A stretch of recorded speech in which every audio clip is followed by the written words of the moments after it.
Good morning, and you're watching Market Cafe on ET now with me, Vinny Motiwala, along with me, Somit Sarkar as well. Very good morning to you as well, Somit. But let's talk about the global markets. The handover is actually coming in from the global markets. Now, in terms of when you're looking at the US markets, slight bit SGX Nifty is indicating a red start for the Indian markets, but US markets also actually closed a bit in the red only when you look at it on Friday.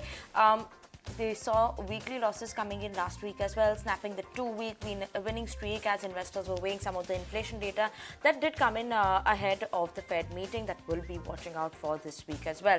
Now, overall, when you look at it, the data point that did come in terms of the produce price as well as the reading from the consumer sentiment seemed a bit weakish as well, and that is why we saw all the three major indices saw a weekly decline coming in last week as well.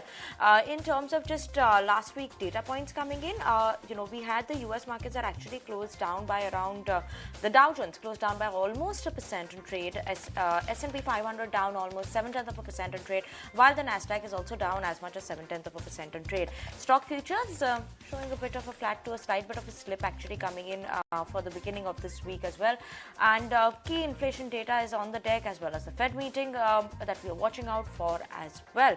Now, in terms of the European markets, what they did on Friday as well, DAX, CSE as well as FTSE, they managed to close in the green. FTSE was just mild gains of 0.06% in trade, but the DAX was up by almost 0.7% in trade, while the CSE was up by almost 0.4% in trade as well. So yes, those are the major indices across the globe that we're watching out for. Let's not just forget that big names in the US market like Netflix actually climbed 3% in trade. Walt Disney was among the best performers that we saw coming in on the Dow Jones Index as well, while Microsoft saw a slight bit of a decline of almost 1% trade. Keep an eye out on the Indian markets, indicating a bit of a flat start for the Indian markets as of now. The SGX Nifty. Well, on the commodity side, if you see crude prices, they remained flat last week on Friday, but right now they're up around 1% in trade. But if you talk about the last week, it was one of the worst week for Brent crude since August 5th. If you see the last week decline, it was around 11%, which was the biggest such decline that we have seen since the August 5th week, where it had declined close to 14%. Now, the reason behind this decline was a weak economic outlook coming in from US, Europe and China. Along with that, if you see the Singapore gross refining margin, they had recovered to around $8.4 per barrel from $6.2 per barrel that we had seen earlier, and there was a product price rebound across the board, bearing propane and gasoline. When it comes to gas prices, European gas prices were down despite the cold weather due to sufficient storage and supply in the market. And when it comes to the Henry Hub, that is the US gas prices, they remain largely flat. On the Asia side, if you see the JKM, that is the Japan-Korea marker, that remained largely stable at around $34.3 per barrel. And when it comes to the marketing margins that the oil marketing companies have been earning on diesel and petrol, they also remain flat as crude didn't move much on Friday. Not much of a move coming in terms of the crude oil prices, but an exciting week lined up for you all in terms of the data points. And let's just have a look at what are the big events actually this week, and then move on to what is the big event today as well. This week we have the US FOMC meet on 13th and 14th of December. Bank of England also will be meeting for keep an eye out on those actions coming in from these central banks. ECB too will be meeting, as well as other key data points. We're watching out for the US inflation data in November, FOMC economic projections coming out as well.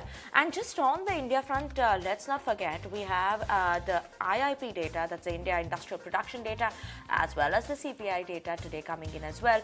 UK's industrial production data is an event that we are watching out for as well. A lot of corporate actions. We are watching out for Cosmos first eligible for buyback, last date to be eligible for buyback over there, as well as in terms of IPO actions also. Uniparts is going to be listing today. Then we have Abans Holdings, which is opening for IPO subscription today, as well as Sula Vineyards also opening for IPO subscriptions. Anand Rathi, pre-IPO investors will be able to sell their shares. Lock-in period is ending for that. Fusion Microfinance, anchor investors will be able to sell the shares. Lock-in period ends over there as well.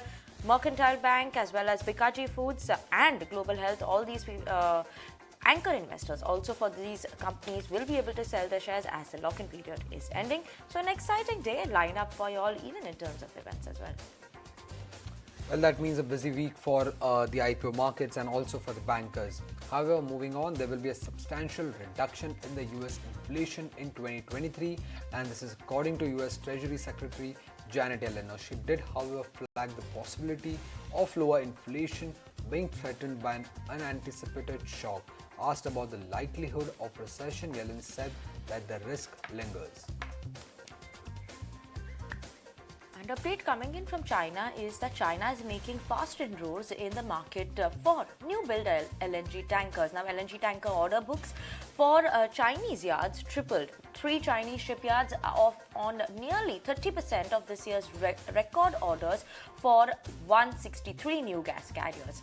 Order value for Chinese shipyards this year were also 5 times their 2021 order value. Well, Twitter will be relaunching a revamped version of its subscription service, Twitter Blue, today, and that was earlier launched in November. Now, this time the service will be launched at a higher price for Apple users. Twitter did not explain why Apple users will be charged differently than the web users. The Ukrainian President Volodymyr Zelensky held talks with the US President Joe Biden and with the leaders of Turkey and France. Diplomatic activity around Russia-Ukraine war has increased. While Zelensky has talked to some of these leaders earlier, the accumulation of the discussion in just one day is not a regular event. Well, Serbian protesters in northern Kosovo blocked main roads for the second day.